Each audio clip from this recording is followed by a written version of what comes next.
Taurus, hi! Welcome to Mystic Queen PH at ito ang inyong energy update for November 16 to 30, 2025. Paalala lang, reading na to ay general reading, so maaari kayong makarelate, maaring hindi. Just take what resonates. Pa-like, share, subscribe, follow na rin ang ating page, na ating channel. Thank you. Okay, let's see. Taurus. What's the energy? November 16 to 30. Overall energy, wow, 10 of Cups. Merong pagsasalo-salo within the family or pwede rin sa work ninyo, may mga parties. This is also fulfillment. So, maaring may mga wishes kayong matutupad, especially kung related to sa family ninyo, sa home life ninyo, sa mga anak nyo. Your challenge is the Knight of Swords. So, pwedeng meron ditong magkaroon ng misunderstanding. Someone na mas bata sa'yo. So, pwedeng anak mo to, kapatid mo, or katrabaho mo. Kung baga magpigil sa mga sasabihin para makaiwas sa misunderstanding. Opportunity ninyo, the devil. As an opportunity, meron kang pagkakataon na mag-release ng nega energies or ng toxic energy sa paligid mo. This can be a person or your pwedeng mga unhealthy habits mo, nile-let go mo na. Your blessing, the Seven of Swords.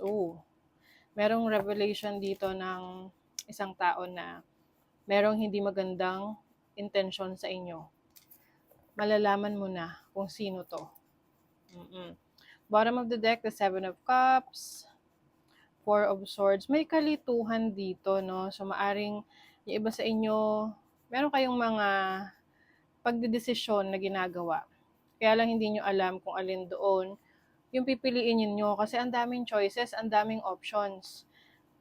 Sabi nga nila, mas okay na daw yun kaysa wala kang choice. Yun nga lang, ang downside naman kapag maraming options, marami kang choices, medyo nahihirapan kang pumili.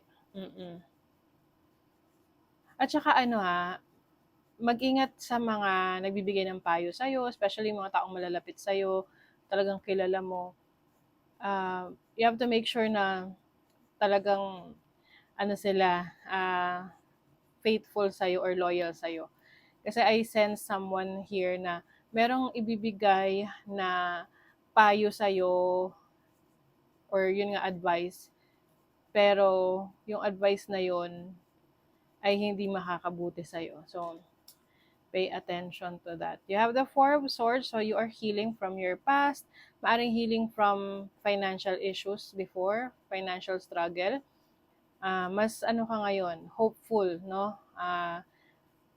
Kumbaga, nagsisimula kang magtrabaho or magkaroon ng bagong career, business, sa pamamagitan ng pag-aaral. Inaaral mo muna. Kasi maaring dati, kung ano na lang maisip mo, yun, gagawin mo. Kaya lang, hindi siya nagiging successful dahil maaring, kumbaga parang pupunta ka sa labanan, sa giyera.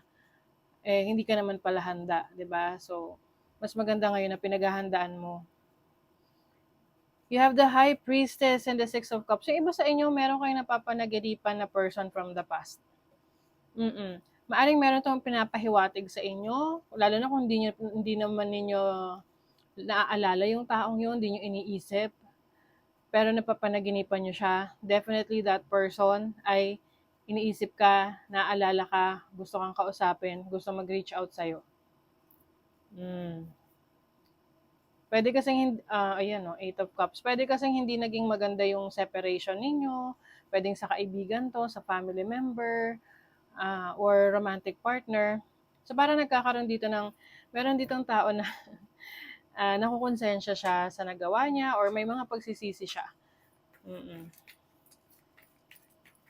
Let's see, what is the Ten of Cups? Page of Cups, o yung iba sa inyo, merong new member ng family. Pwedeng may manganganak o kaya sa family ninyo, pwedeng merong baby. Yung iba naman pwede itong source of happiness ninyo. Pwede kasing material na bagay yan. Nakabili ka ng sasakyan, bahay, lupa, na magbibigay ng saya sa family nyo. Mm.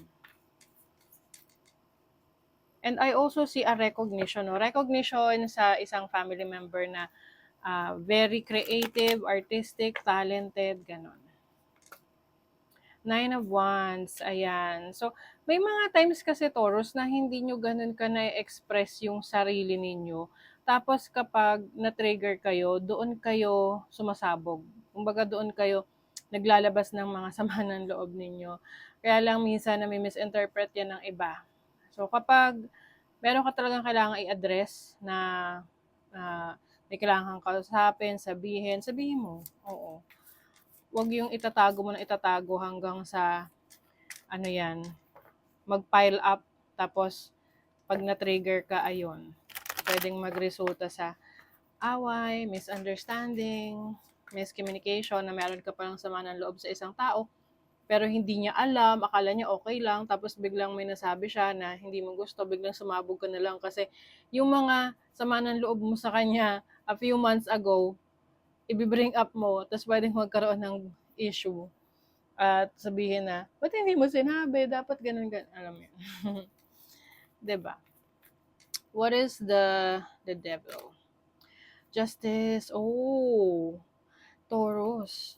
Meron kang magiging discernment, no? Kumbaga, meron kang judgment about something in your life na alam mong toxic, na alam mong hindi nakakabuti sa'yo, na kailangan mo ng pagdesisyon na iwanan or i-let go yan. Pwede yung unhealthy habits, bisyo. Pwede ring situation, toxic situation with a person or an environment na finally na-realize mo na, okay, I have to, kailangan mo na umalis. Oo.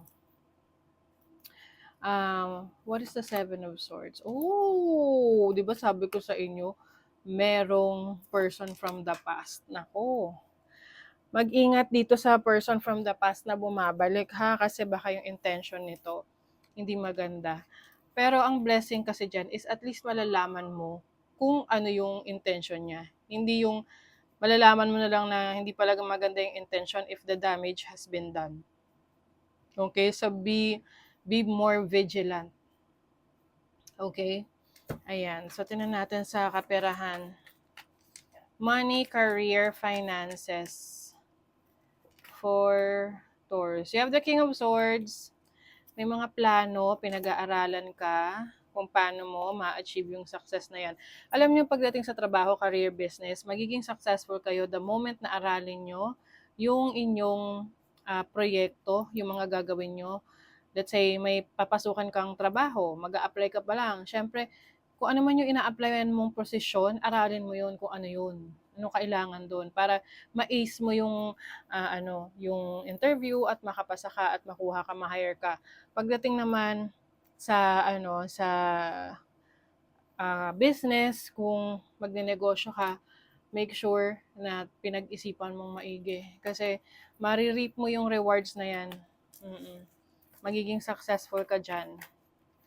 Oh, sa relationship meron talaga ritong litong-litong, gulong-gulo. Kasi meron na offer pwede yung iba sa inyo may energy from the past, tapos meron pang energy ng present moment or present person. So nalilito ka. Sino pipiliin mo? Lalo na kung hindi ka pa nakaka-move on from your past, nako. Paano yan? 'Di ba? Tapos may opportunity for a new relationship, kaya lang andyan pa yung energy ni past. So anong gagawin? Kaya pag-isipan yung maigi.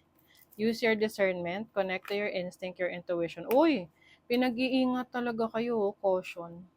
Mercury in Virgo in the 6th house. 6th house is about, mga enemies. Lalo na sa trabaho, oo, sa work, maaring meron dyan, naiinggit o may hindi magandang intention. Mercury is communication, learning.